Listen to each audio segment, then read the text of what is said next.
Já estamos de volta com o Cotidiano, agora é hora da informação direto da Central de Jornalismo da NGT. Nós estamos trabalhando em prol da notícia também para você de casa. Preste atenção a partir de agora nos assuntos que mexeram com o Rio e também mexeram com o Brasil.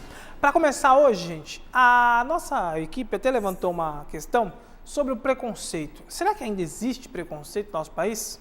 É um país que não posso falar muito, né? Tem, de fato, ainda muito que melhorar em relação a este assunto. É o que você vai ver na próxima reportagem. Quem vê esse senhor de fala calma e gestos simples, nem imagina a força de suas atitudes.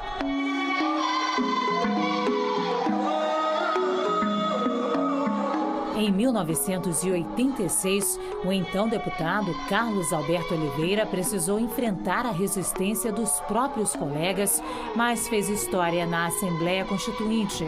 Foi responsável por incluir na Constituição Federal a lei que torna o racismo crime inafiançável e imprescritível, ou seja, passível de prisão. Surgia a Lei K.O. Havia até quem considerasse que era um pouco absurdo se dizer que racismo era crime. K.O. é um ativista incansável. Aos 73 anos, integra a recém-criada Comissão da Ordem dos Advogados do Brasil, que vai investigar crimes contra a população negra. A Comissão Nacional da Verdade sobre a Escravidão Negra no Brasil, criada este ano, quer fazer um resgate histórico, apurar responsabilidades e discutir formas de reparação aos descendentes de escravos. Na ação afirmativa para o negro foi tão importante que até o branco pobre foi lembrado. O branco pobre que também estava esquecido de ser incluído no Brasil.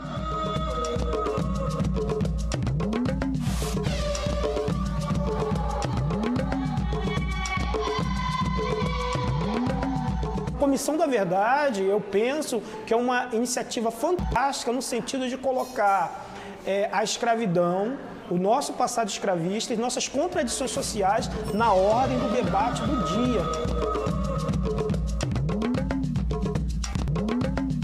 A tortura, ela é muito próxima da população afrodescendente desde o tempo da escravidão. Essa violência, tortura, a falta de respeito aos direitos humanos persiste para a população negra até os dias de hoje.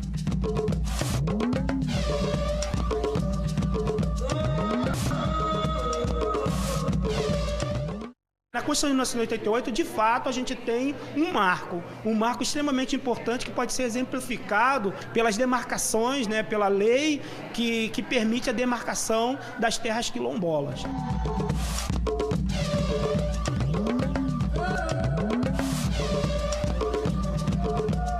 Ancestralidade, solidariedade, cidadania e resistência.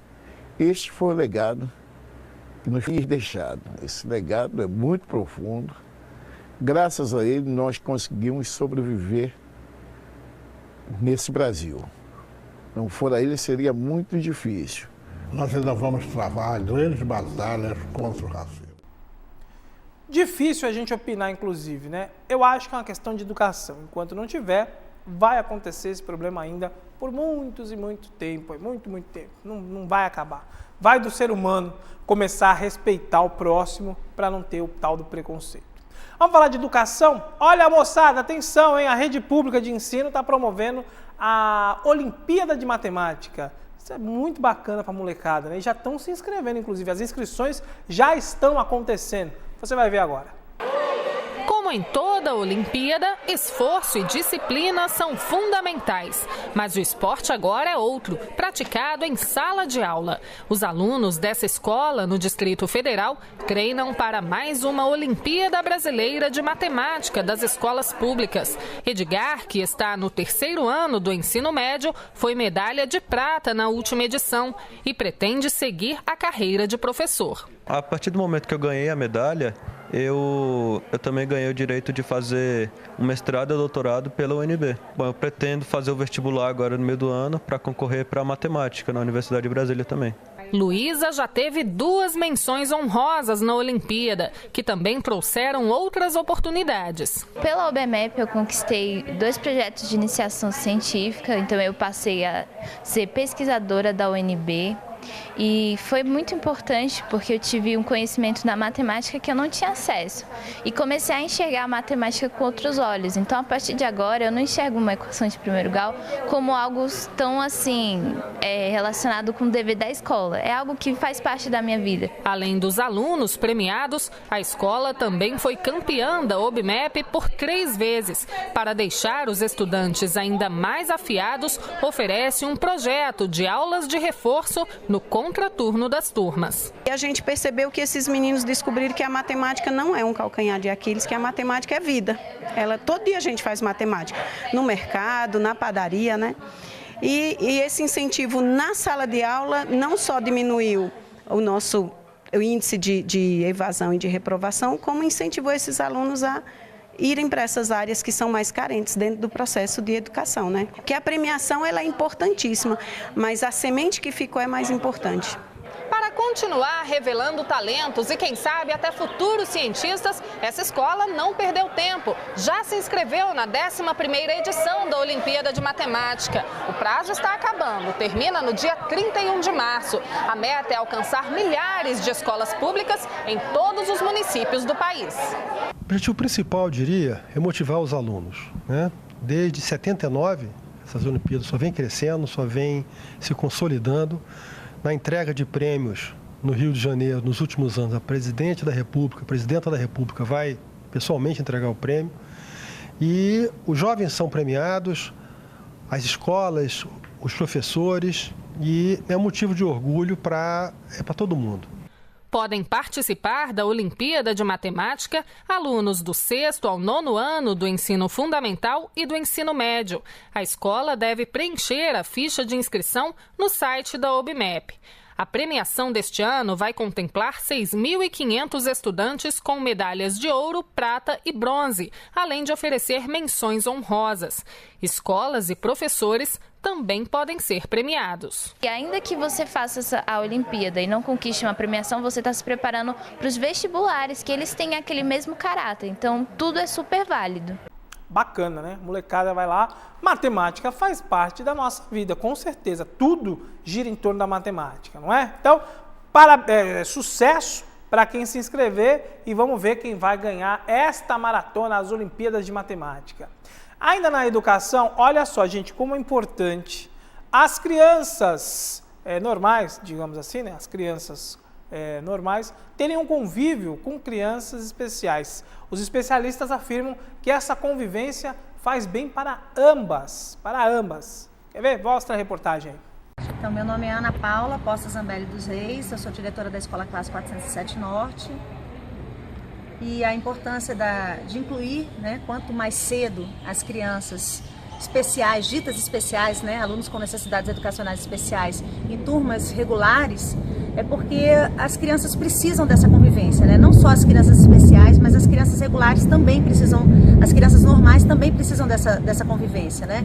É importante a gente aprender a conviver com o diferente, né? Com aquele que não é igual a gente. E essa socialização, ela é necessária não só pelo lado educacional, né? Mas porque a gente tem que ter essa sensibilidade de conviver com o outro também, né? De ajudar, de perceber que o outro tem uma visão diferente da nossa, tem uma necessidade diferente da nossa, tem alguma coisa que a gente não tem, seja menos ou mais, né? E a gente pode, nesse convívio, aprender e ensinar, né? Eu acho que isso faz parte da vida. E é dentro da escola que a gente aprende a viver, né? Dentro da escola que a gente aprende a conviver. E isso eu acho super necessário. Eu acho que não tem outra profissão que possa ensinar, né, isso pra gente e onde a gente possa aprender isso. Esse aprendizado muito dificilmente vai ser aprendido dentro de casa, né? Porque dentro de casa o núcleo é muito menor, né? É dentro da escola que você amplia essa convivência, né? Dentro da família você tem assim, o pai, a mãe, os irmãos, talvez alguns tios, primos, mas na escola você vai ampliar esse mundo. Você vai ter vários colegas, você vai ter um aumento dos conflitos, porque no mundo você vai ter vários conflitos. Então, na escola você vai ampliar o número de conflitos. A criança tem que aprender a conviver nesses conflitos e a superar esses conflitos, né? Aqui, por exemplo, que nós temos uma escola integral, então vai ter o horário do almoço, vai ter as saídas, a gente vai ter atividade esportiva, ele vai ter aquele momento da aprendizagem também do cognitivo, né? Então, assim, dentro de casa você não vai ter essa coisa do cognitivo também, da aprendizagem educacional. Então, é diferente esse mundo, né, do convívio familiar, né? Então, assim, tem um outro lado que a escola proporciona que só a família não vai dar. Né? Então, esse outro lado da escola, ele é muito importante, né? E quanto mais cedo a criança for inserida nesse contexto escolar, muito melhor, né? Para todos, né? Para a criança que é especial e para a criança que não é especial também. Os desafios são muitos, né? Primeiro, a falta de preparo, né? Então, é necessário que a gente esteja estudando constantemente, se preparando constantemente, tendo cursos de formação. Segundo, tendo uma estrutura boa na escola. Não adianta a gente falar só, vamos fazer inclusão e não ter uma estrutura na escola. Então, aqui a gente faz sim inclusão, mas a gente tem uma estrutura. Então, nós temos monitor na escola, não adianta a gente falar, o professor precisa sair da sala e dar uma atenção para essa criança na hora dessa criança ir ao banheiro. Quem faz isso? O monitor. Né? Dentro da sala o professor precisa estar um tempo com essa criança ali, dando uma atenção específica, e o restante da turma. Às vezes o monitor está dando essa atenção ali para essa criança e o professor está trabalhando com o resto da turma, ou vice-versa, né? O professor está trabalhando com o resto da turma e o monitor está acompanhando aquela criança, enfim, a gente vai fazendo essa troca. Né? A gente tem atividades diferenciadas, que às vezes a criança metade da turma vai para a informática e o professor tem a oportunidade de ficar trabalhando com aquela criança. A gente tem uma sala de recurso que faz adequação curricular. Essa criança precisa ter adequação curricular. E quem faz isso? O professor regente junto com a sala de recursos. Então é necessário que você tenha um professor especialista na sala de recursos para ajudar na adequação curricular. Né? Então não dá só para a gente falar de inclusão sem ter uma estrutura, é necessário ter uma estrutura. A nossa escola tem uma equipe de apoio à aprendizagem com uma psicóloga e uma psicopedagoga que dá o suporte necessário, chama os pais quando é necessário, né? Tem todo um aparato para se dar essa estrutura, né? Porque é muito fácil falar, vamos fazer inclusão, mas essa inclusão de fato para acontecer precisa ter uma estrutura. Tem de fato que conviver mesmo. Criança regular com as crianças especiais tem que ficar todas juntas, devem sim ser. Existem as exceções? Existem as exceções, claro, com certeza. Tem casos que devem ser tratados isoladamente. Mas num contexto geral, todas as crianças devem conviver umas com as outras, até para evitar o tal do preconceito. Se elas de pequeno começarem a observar as diferenças entre os amiguinhos, o preconceito diminui com certeza. E professores afirmam que é muito importante esta convivência. A gente tem um depoimento de uma professora falando deste assunto. Põe no ar. Eu sou a professora Leia Araújo Gaspar, trabalho aqui na Escola Classe 407 Norte, onde eu leciono no primeiro ano de alfabetização. E nessa escola nós temos a inclusão. E verdadeiramente a gente trabalha com inclusão, porque a gente acha importante que as crianças se socializem uma com a outra. E a gente vê como é bom uma criança se relacionar com a outra sem preconceitos, sem estigmas. São crianças iguais, elas se tornam iguais e se veem iguais. Isso pra gente é uma aprendizagem, né? Porque a gente vê como as crianças são inocentes, né? Na questão de relacionamento. Quando elas gostam, elas gostam. E não veem essas diferenças. É muito bom, porque a gente aprende isso também. Com o desenvolvimento das crianças, com deficiência, é um estímulo para os professores. É um desafio, porque sabemos que tem muito trabalho, mas quando elas aprendem, para a gente é uma emoção, é uma alegria ver eles crescendo, se desenvolvendo, e isso para a gente não tem preço. O assunto agora é economia. Na década de 80, quem estava naquele momento, lembra bem que os produtos mudavam de preço, às vezes no mesmo dia. Você ia no supermercado pela manhã, o leite era 1, na tarde já estava valendo 2. ou mudava durante o dia, né? Um dia era um preço, outro dia era outro, a inflação era muito descontrolada.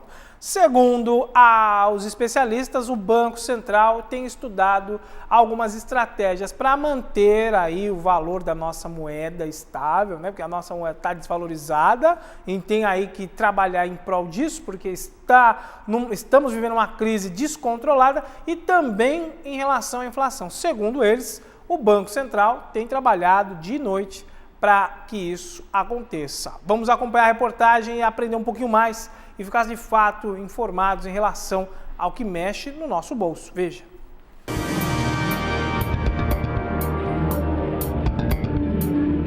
Era uma velocidade. Até hoje, ao fazer compras no supermercado, José Antônio não se esquece da remarcação de preços na década de 80. Inflação altíssima. O produto chegava toda hora, era remarcado. Os preços podiam mudar num piscar de olhos. Aqui, por exemplo, esse feijão, eu pego aqui, ele está com esse preço. Chegava lá, já queriam cobrar outro. Acontecia isso também. A inflação era tão alta na década de 80, chegando a quase 2.000% ao ano no fim de 1989, por exemplo, que a população vinha ao supermercado e tinha um comportamento que não é visto mais hoje. As pessoas compravam a maior quantidade de produtos possível. A meta era estocar mercadorias como o macarrão, por exemplo, em casa, já que no outro dia o mesmo produto tinha um valor bem mais elevado. Ou seja, o dinheiro valia cada vez menos. O mais prejudicado é o que menos ganhava. Às vezes, inclusive, sem tendo acesso a um banco, ele via literalmente o dinheiro virando pó. Ou seja, em um mês o dinheiro que ele recebia de salário perdia 30%. Uma função do Banco Central é controlar a inflação, que ocorre quando a procura por um produto é tão grande que o preço aumenta ou quando o dinheiro perde valor. Para enfrentar a desvalorização da moeda, foram lançados 5 planos econômicos entre 86 e 93. Planos Cruzado, Bresser, Verão, Collor 1 e Collor 2. E 5 moedas diferentes estiveram em circulação. Em 93, por exemplo, o salário de um trabalhador variou em 5 meses de mais de 12 milhões para 33 milhões de cruzeiros. Mas foi só em 94, com o Plano Real, que a economia se estabilizou e a inflação foi controlada. Passou neste ano de 780% no primeiro semestre para 18% no segundo semestre. Alguns fatores contribuíram decisivamente para o sucesso do Plano Real. Bom, o primeiro deles é que os fluxos de capitais internacionais tinham voltado a correr para a América Latina. Estavam todos ansiosos para voltar a emprestar para o Brasil, projetos novos, economia emergente, essa coisa toda. O segundo fator importante foi a URV. A URV, que foi uma forma de dolarização disfarçada, porque a lei impedia, mas era preciso fazer alguma forma de dolarização para que os preços relativos convergissem. Em julho de 99 foi implantada uma meta de inflação que deve ser alcançada pelo Banco Central.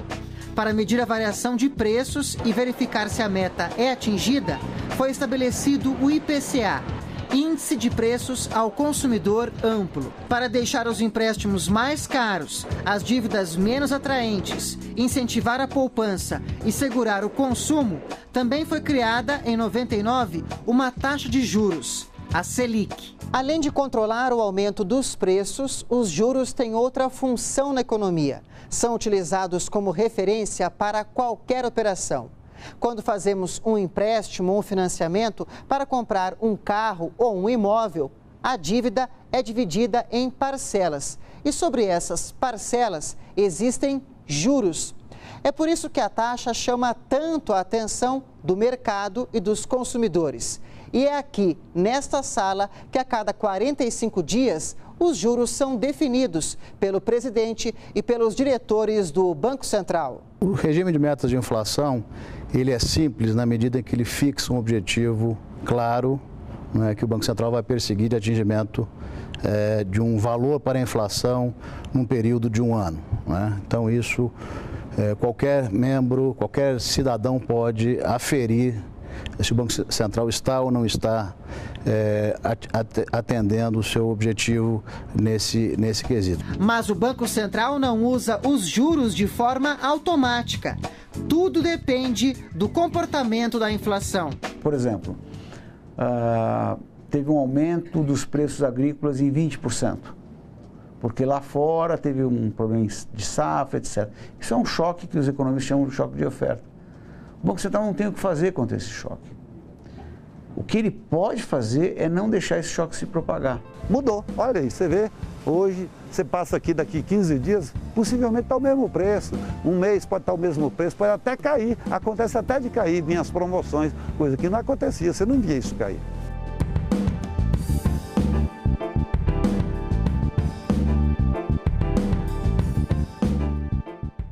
Olha, eu vou fazer um rápido intervalo comercial, na volta tem muito mais atração aqui no nosso cotidiano. Não sai daí não, são 2 minutos até menos. Eu volto já, faço parte do seu cotidiano.